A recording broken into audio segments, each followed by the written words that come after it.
بەرهەمهێنانی پەتاتە لە کوردستان نزیکەی 20 ساڵ دەبێت کاری بۆ کراوە و پلانی بۆ دانراوە.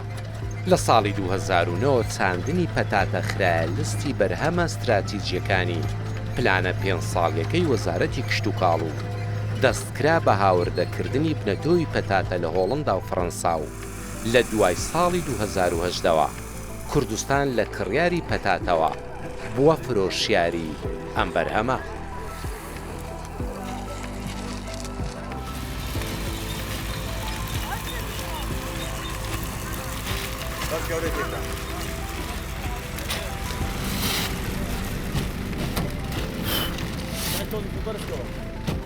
پێنج ساڵی لە سەریەکە ئەم بەرهەمە ساڵ دوای ساڵ لە زیادبووندایە و ئەم ساڵ ڕووبەری نزیکەی 40,000 دۆنم زەوی کراوەتە پەتاتە و کۆی بەرهەمەکەشی نزیکەی 1 ملیۆن تۆنە.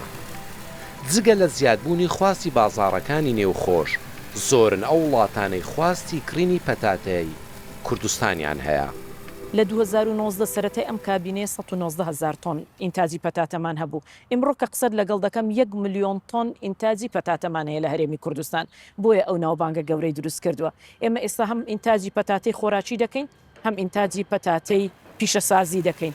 هەم عقدمان هەیە لەگەڵ طبعاً لەم کابینەیەدا 11 کارگەی گەورەی ئینتاجی بەرهەمەکانی پەتاتە بە پیشەسازیکردنی پەتاتە دامەزراوە. ئێستا ئێمە لە بینی جوتیاران و لە بینی کارگەکانی پیشەسازی پەتاتە عقدمان هەیە. ئەوانە عقد دەکەن ساڵانە بنەتۆی پەتاتەیان پێدەدەن، نسبەی ئینتاج و بەرزبوونەوەی ئاسی پیشەسازی پەتاتەن لە ناوخۆی هەرێمی کوردستان و تەنانەت هەناردەمان بۆ دەرەوەی وڵاتیش خۆتان بینیتان ئێمە لە ساڵی پار لەگەڵ هەردوو کۆمپانیای گەورەی ماکدۆناڵدس و لەگەڵ KFC تەنسیق هەبوو لە هەناردەکردندا پەتاتەمان هەناردەکردەوە. ئیمساڵیش نسبەی هەناردەمان هەیە بۆ وڵاتانی کەندا و ئەینێرنە شوێ ئەمساڵ طبعاً بۆ وڵاتانی کەنداوی شەمانە بۆ بازاڕەکانی ناوەڕاست و خواروی عێراقی شەمانە.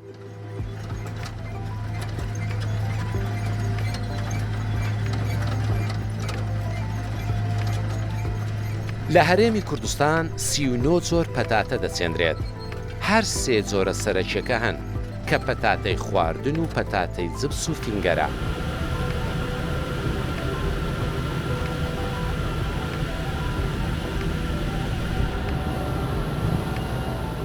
لە زۆربەی ناوچەکانی کوردستان پەتاتە بەرهەم دێت، بەڵام بە ڕێژەی 170 بەرهەمی پەتاتەی هەرێمی کوردستان لە ناوچەی ناوکوڕی سنووری قەزای بەردەڕەشە.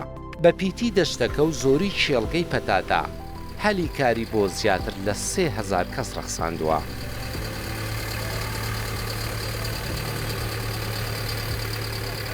لە ناوەڕاستی مانگی شوبات دەست بە کێڵانی زەوی دەکرێت تا سەرەتای مانگی ئادار پەتاتە دەچێندرێت.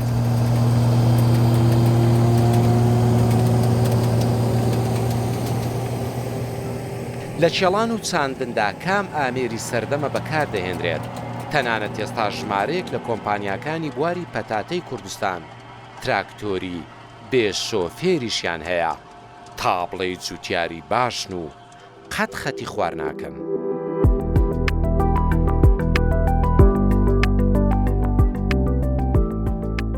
چل ڕۆژ پێویستە تا پەتاتەکە چرۆ دەکات و لە خاک دێتە دەر. بە پیتی زەویەکان و پێشکەوتووی بواری ئاودێری و دەرمانڕشاندن هەرزوو پەتاتەکان قەد و باڵا دەگرن و گوڵ دەکەن. دوای هاتنە دەر لە خاک 110 ڕۆژ بەسە کە بەرهەمی پەتاتە هەڵبگرێتەوە.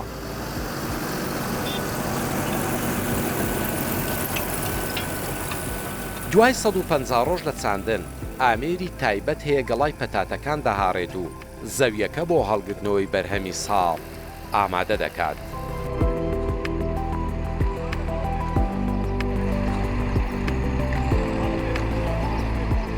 وا باشە بەر لەوەی ڕۆژ هەڵبێت و دنیا ڕووناک بێت دەست بکرێت بە هەڵگرتنەوەی پەتاتە.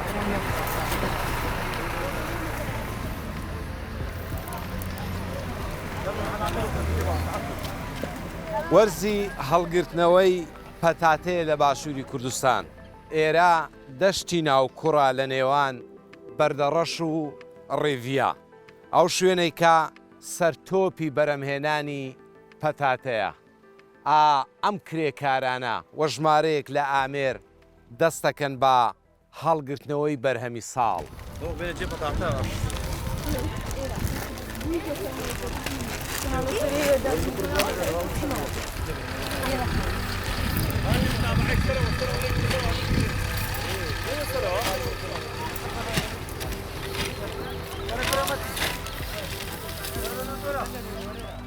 لە وەرزی چنینەوە دەیان جوتیار و سەدان کرێکار سەرقاڵی هەڵگرتنەوەی بەرهەمی ساڵ دەبن. هەمان ڕۆژی هەڵگرتنەوە پەتاتەکان ڕەوانەی بازاڕ و کارگەکانی پیشەسازی پەتاتە دەکەن و نرخی هەر تۆنێکی ئەم ساڵ 450,000 دینارە. پەتاتەیەکی جوان نییە؟ پەتاتێکی زۆر جوانە. پەتاتەی کوردستان پەتاتێکی مەڕغوبە لە هەموو بازارەکان بەڕاستی پەتاتەمان زۆر جوانە. پەتاتە ئاخێکی باشمانەیە، ئاوێکی باشمانەیە و پەتاتەمان دائیمەن زۆر مەرغوبە لە بازار. چەند زۆر پەتاتە چاندووە ئەم ساڵ تۆ؟ وەڵاهی تقریبا 6-7 جۆرمان چاندیە. ینی ئەوی فینگەرت هەیە، جبست هەیە، جبسمان هەیە و فرێش خواردنمانیش هەیە. بەڵێ. بازاڕی کووە ئەم ساڵ؟ بازاری زۆر باشە. بازار باشە.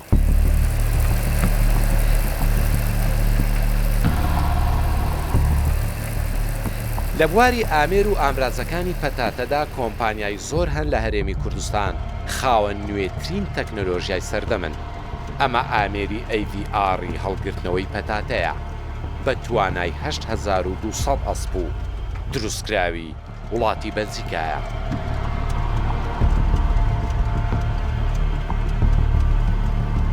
کۆگاکەی 7 تۆن پەتاتە دەگرێت. لە یەک کاژێری کارکردندا 25 تۆن پەتاتە هەڵدەگرێتەوە. لە یەک ڕۆژدا کاری 1000 کرێکارت بۆ دەکات. بۆ ئەوی کرێکاران بێکار نەبن، کەمتر کار بەم ئامێرە دەکەن. زۆر بەکەمی بەکاری دێنین چونکە ئەمە لە زیاتی نزیکەی 1000 کرێکارە ئیش دەکاتن لە ڕۆژێکە، چونکە بەرەبوومی دەتوانین هەلگرتنەوەی پەتاتە ئیش پێ بکەین کە کۆگایەکی هەیە 7 تەن پەتاتە دەتوانانی هەلگرێت لە ماوەیەکی کەمدا دەتوانی دووبارە بەکاری بێنیەوە بە کۆگاکردنی ئەم هەلگرتنەوەی پەتاتەیە زۆر ئیشی پێدەکرێت لە ماوەیەکی کەمدا. لە سەعاتێکە من نزیکەی 100 کرێکارم پێویستە، چونکە من 35 کرێکار بۆ 5 کاتژمێر 25 تەنم بۆ هەڵدەگرنەوە ئەگەر بە ئیشێکی نۆرمالی مەندیقەی خۆمان بکەین. بەڵام ئەگەر ئەو ئامێرە بەکاربێنم بۆ سەعاتێکە 25 تۆنم بۆ هەڵدەگرێتەوە.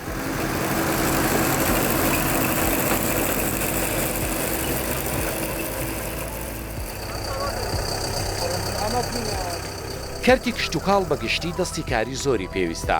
پەتاتەش لە کاتی هەڵگرتنەوەدا بۆ هەر دۆنمێک بۆ 12 کرێکاری دەوێت. بۆ ئەوەی لە نێو شێڵگەدا پەتاتە هەڵگرنەوە و بیخەنە نێو نایلۆن و تۆڕەوە و بە پێی زۆر و قەبارەش لێکیان جیا بکەنەوە و بیخەنە ئۆتۆمبیلی گواستنەوە. تقریبا 4-5 ساڵەکە ئیشێکی باشە لە بۆمە، یعنی ئیش و کار نییە، ئەمە شتێن ئیشەکەین ئەلێرانە ئیشەکی گەلک باشە لە بۆمە. ئەمە 4-5 کەسین لە ماڵێ دێن ئیشەکەین پێکەوە تی خوشک و برایەتین. 5 ساڵە ئەوها لە بەردەوامی هەموو ساڵی لە مەوسمی پەتاتە پێداگات نزیکەی 200 تا 150 عامل معدەلی 200 کرێکار لە گوندی پەلاسان دێنە دەرێ چەندی دێن تا چەندی ئیشە سعات 4 دێن هەتا 9 ساری بەیانی دەست پێەکەین بۆ 9 بەیانی 5 ساعت کار دەکەین.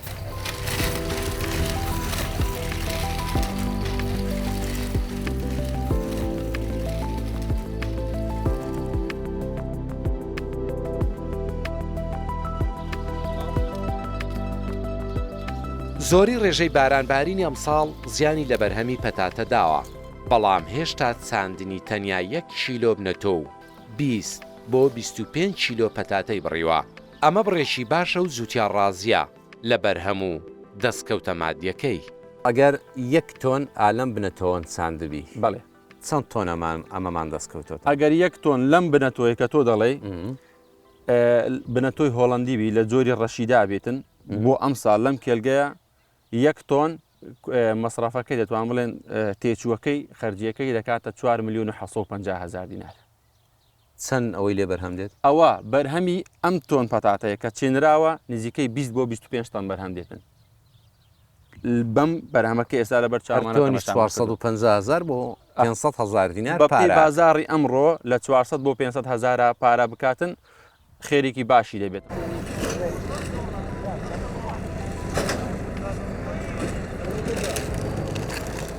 پەتاتەکان لە چێڵگەوە بۆ کۆگاکان دەگوازنەوە. یەکیەکی پەتاتەکان پشکنینی فیزیاییان بۆ دەکرێت و بە پێی قەبارە و زۆر لە یەکجیا دەکرێنەوە. دواتر ژمارەیەک لە پەتاتەی هەر چێڵگەیەک تێستی تاقیگەی بۆ دەکرێت. ئەو پەتاتانەی نیشاستەیان لە ڕێژەی شەکر زیاتر بێت لە جۆری نایابن و دەچنە پیشەسازی فینگەر و زبس. گرنگیا نیشاسته و شکری ناوی جورا پتاته دا چه اوه کو دویتن نسبه نیشاستهش 24 کمتر نبیتن یعنی 18 بیتن حتی 24 زورتر نبیتن و کمتر نبیتن زوربونا وی نیشاسته ناوی جورا پتاته دا دیوالی کتن کو بیتا پتاته که رق بیتن پشتی نه تا خوارن پشتی چتا پروسسا درست کرنا جبس فینگری و هگرش 18 کمتر بیتن جی دی رنگه که نجوان داتن و دی بارا بتر گلکی زیتی کشیدن دم کوچتت نا پروسس درست کرده دا. نسبت شکرجی گلکی گرینگت و جوره پروسه دا. اوجه کدوه شکری ویش. او یعنی 0.2 کمتر بیتن. نابیتن کو زورتر بیتن. هندی شکر زورتر بیتن کد ناف زیتی دا. رنگی دراش بیتن و دو برف قهوه‌ای چیتن. و مرغوب نابیتن کو طلبی سیک سر نامینید.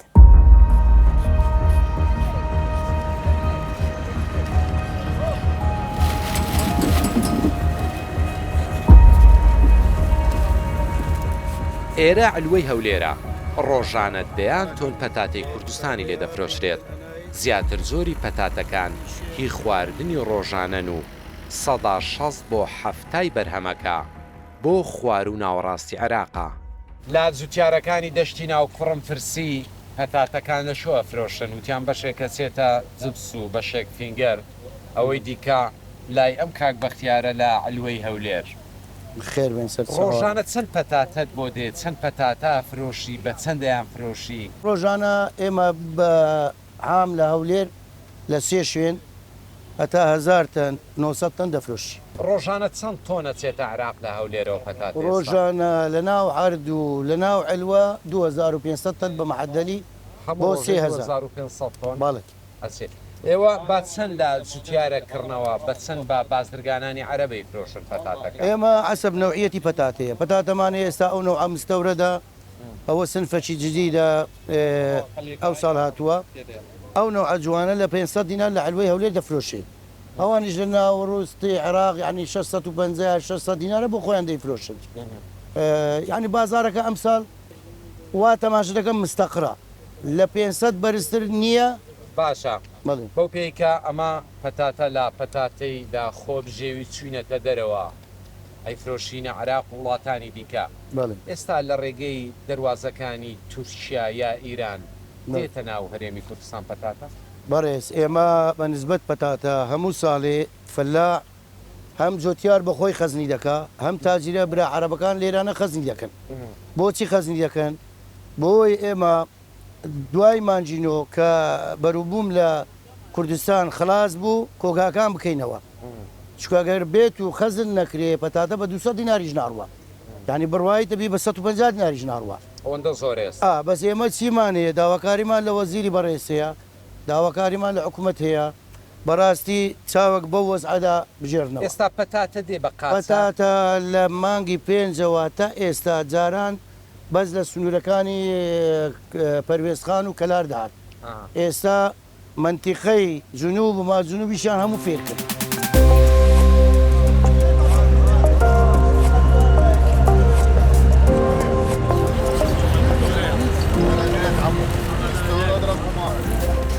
کڕیاری عەرەب لە علوە زۆرن. هەرچەندە بەشێک لە سنوورەکانی عێراق پەتاتەی ئێرانیان تێدا هاوردە دەکرێت و لە نرخیشا لە پەتاتەی کوردستان هەرزانترن. بەڵام لە ڕووی کوالێتیەوە ناگاتە پەتاتەی کوردستان.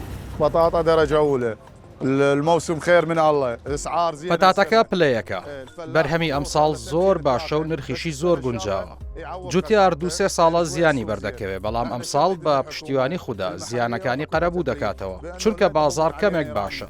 داوا لە حکوومەتی خۆجێ و حکوومەتی هەرێمی کوردستان دەکەین ڕێگە بە هاوردەکردنی پەتاتەی ئێرانی نەدەن چونکە ئێمە بۆ بازاری ناوخۆ دەیکڕین و عەمباری دەکەین.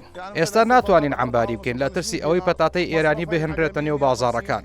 نرخی پەتاتە ئێستا 450 بۆ 500 دینارە، گرەی گواستنەوە و خەرجیەکانی دیکە 100 بۆ 150 دیناری دەچێتە سەر و بە 600 دینار لە سەرمان دەکەوێت. ئەگەر دوای دوومان جیدیکە پەتاتەی ئێرانی هاوردە بکرێ ئێمە زیانمان پێدەگات. پەتاتەی ئێرانی بە 300 یا 400 دینار دەفرۆشێ و ئێمەش زیانمان پێدەگات. هیوادارین حکوومەت داواکاریەکەمان جێبەجێ بکە بۆ ئەوەی کرێکار کار بکات و کۆگاکان هەمویان کار بکەن لە جاتی ئەوەی پارەکەمان بچێتە دەرەوە. لە عێراق دەمێنێتەوە جوتیار، کرێکار، شۆفێر، بازرگانەکانیش سوودمەند دەبن. ئێمە نامانێت نرخەکەی زۆر گران بێ و بگاتە 1100 یا 1200 دینار.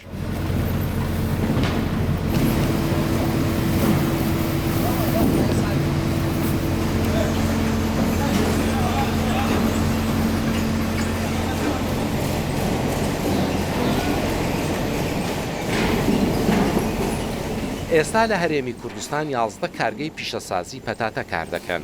ڕۆژانە پەتاتەی جوتیارانی کوردستان دەکڕنەوە و دەست بەجێ ئامادە دەکرێن بۆ پیشەسازی جبس و فینگەر. هەمان ڕۆژی هەڵکەندن پەتاتەکان دەگەنە کارگا. ئەمە قۆناغی یەکەمی پیشەسازی پەتاتەیە بۆ دروستکردنی جبس.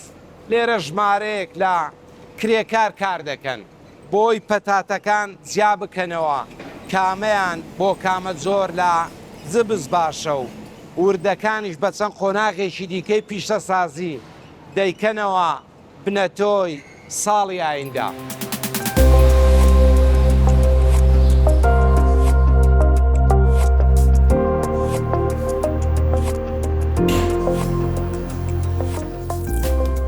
بەرلەوەی پەتاتەی هەر شێڵگەیەک بگاتە کارگا نمونەی دێتە ئەم ژوورەی تاقیگا.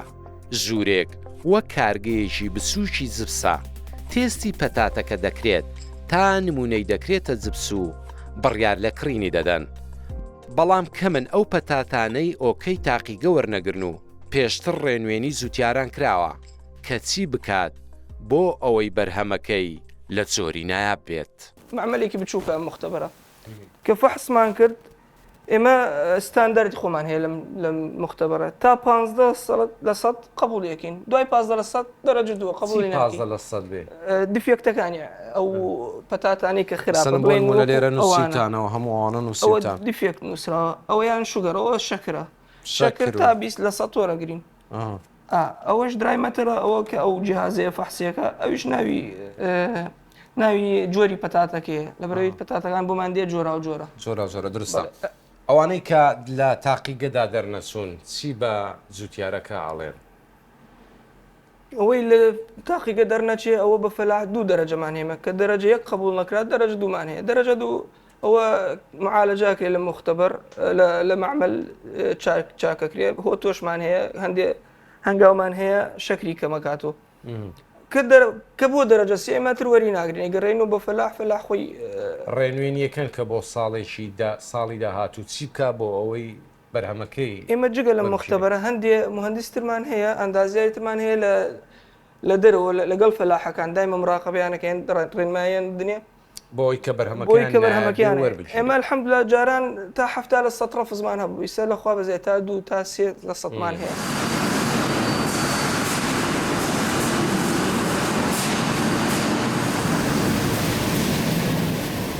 بەپێی قەبارە پەتاتەکان لێکجیا دەکرێنەوە و دەکرێنە 5 زۆری جبس. ئەو پەتاتانەشی زیانیان بەرکەوتووە یان پارچە بوونە جیا دەکرێنەوە و دەکرێنە ئاردی پەتاتە. وەک چۆن لە قۆناغەکانی بەرەمێنانی پەتاتەدا سەدان کەس هەلی کاریان بۆ ڕەقسا بوو لە پیشەسازیەکەشیدا هەروایە. لەم کارگەیە بە نمونە 500 کەس کار دەکات.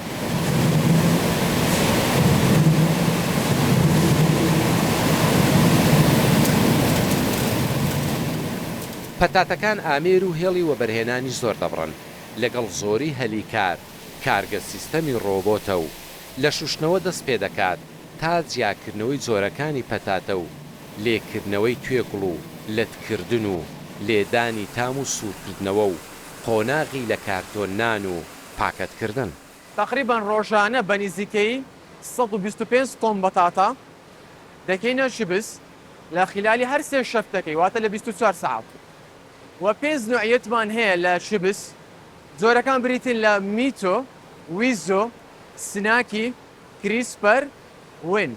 ئەو پێنج زۆرەمان هەیە کە بەرهەم دێت دێرکانە ئەویش بە هەمان شێوە داواکاری ئەو ڕۆژەی چیا و زۆری بەرهەم دێتن و لە هەر ڕۆژێکیش لە هەر شەفتەکی نزیکەی 9,000 لە بۆ 10,000 کارتۆن هەیانی دروست دەکرێت بە کۆی گشتی هەر سێ شەفتەکە نزیکەی 28,000 لە 30,000 کارتۆن لە ڕۆژێک دروست دەکرێت.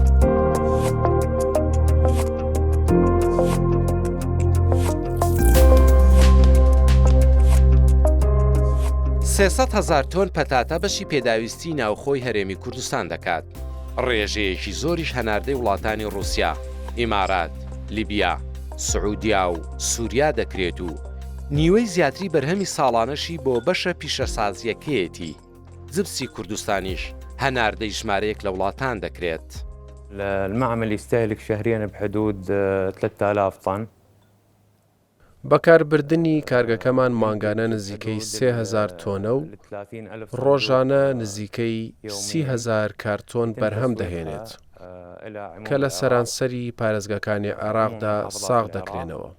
هەروەها هەناردەمان هەیە بۆ دەرەوە وەک سعودیا، ئوردن و سووریا. پەتاتە لە جیهاندا بە بەرهەمێکی گرنگ دادەدرێت و گرنجیەکەشی دەگاتە ئاستی دانەوێڵەیەکانی وەک گەنم و برنج واتە لە ڕیزی پێشەوەی ڕیزبەندی خۆراکیە.